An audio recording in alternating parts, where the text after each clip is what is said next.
나는 전능하신 아버지 하나님, 천지의 창조주를 믿습니다. 나는 그의 유일하신 아들, 우리 주 예수 그리스도를 믿습니다. 그는 성령으로 잉태되어 동정녀 마리아에게서 나시고 본디오 빌라도에게 고난을 받아 십자가에 못 박혀 죽으시고 장사된 지 사흘 만에 죽은 자 가운데서 다시 살아나셨으며 하늘에 오르시어 전능하신 아버지 하나님 우편에 앉아 계시다가 거기로부터 살아있는 자와 죽은 자를 심판하러 오십니다. 나는 성령을 믿으며 거룩한 공교회와 성도의 교제와 죄를 용서받는 것과 몸의 부활과 영생을 믿습니다. 아멘.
오늘 하나님께서 우리에게 주신 말씀은 열왕기하 11장 4절에서 8절입니다.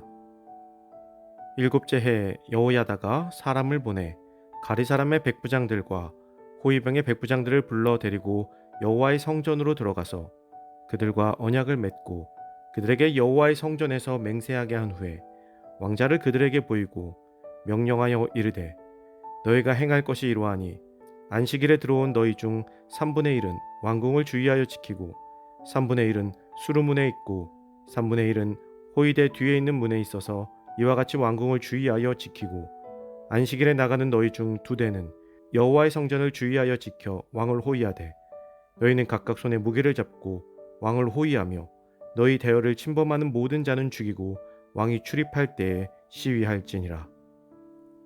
아멘. 욕심을 내려놓고 라는 제목으로 오늘 말씀 나누겠습니다. 남유다의 왕 아하시아가 죽은 이후 그의 어머니 아달랴가 힘으로 남유다를 차지하였습니다. 아달랴는 아합과 이세벨의 딸답게 6년 동안 온갖 폭정으로 남유다를 다스렸으며 타락을 일삼았습니다. 예후가 북이스라엘에서 바알 우상을 무너뜨리는 동안 그녀는 남유다에서 바알 숭배를 장려하고 있었던 것입니다. 그녀는 하나님을 원망하며 다윗의 자손들을 죽였습니다. 그 중에는 자신의 자녀들도 있었습니다. 그런 와중에 대제사장 여호야다의 아내의 손에 급히 숨겨졌던 어린 왕자 요아스는 성전에 은거하면서 왕이 갖춰야 할 자질에 대해서 훈련을 쌓고 있었습니다. 태어나자마자 할머니의 손에 죽임을 당할 뻔한 요아스는 오히려 그로 인해 성전에서 자라며 하나님을 향한 신앙 안에서 자랄 수 있게 되었습니다. 그리고 요아스가 7세가 되었을 때 요아스를 숨겨준 대제사장 여호야다를 중심으로 아달랴 정권을 전복할 계획을 세웠습니다. 요아스의 복권을 위해 힘쓴 여호야다는 유다 내의 위상과 그의 출신으로 보아 아달랴로부터 정권을 빼앗아 스스로 왕위에 오를 수도 있는 위치에 있었습니다. 그의 아내인 여호세바가 아달랴보다 순위 계승에 있어서 우선적인 위치에 있었기 때문입니다. 하지만 여호야다와 그의 아내 여호세바는 왕의 자리에 욕심을 내지 않았습니다. 그들은 오직 조카인 요아스의 길을 열어주는 일에 최선을 다하였습니다. 여호야다는 대제사장으로서 하나님의 뜻을 거스르지 아니하고 자신에게 맡겨진 위치에서 자신의 역할을 다하고자 하였던 것입니다. 모든 죄악의 시작은 욕심에서 시작됩니다. 남유다를 복종한 아달랴도 결국 자신의 욕심 때문에 자신의 자식들까지 죽이려 들었던 것입니다. 우리가 살아가면서 생기는 문제들도 자세히 살펴보면 결국 우리 안에 있는 욕심 때문이라는 것을 발견할 수 있습니다. 우리는 여호야다 제사장을 통해서 자기 위치를 정확하게 이해하며 만족하고 겸손하게 주어진 역할에 최선을 다하는 것이 하나님의 백성된 자세임을 배울 수 있어야 할 것입니다. 사랑하는 성도 여러분, 신앙이 실패하는 이유는 결국 욕심 때문입니다. 우리 안에 있는 욕심을 내려놓고 나에게 맡겨진 사명에 최선을 다하는 삶을 사는 우리가 되기를 간절히 소망합니다.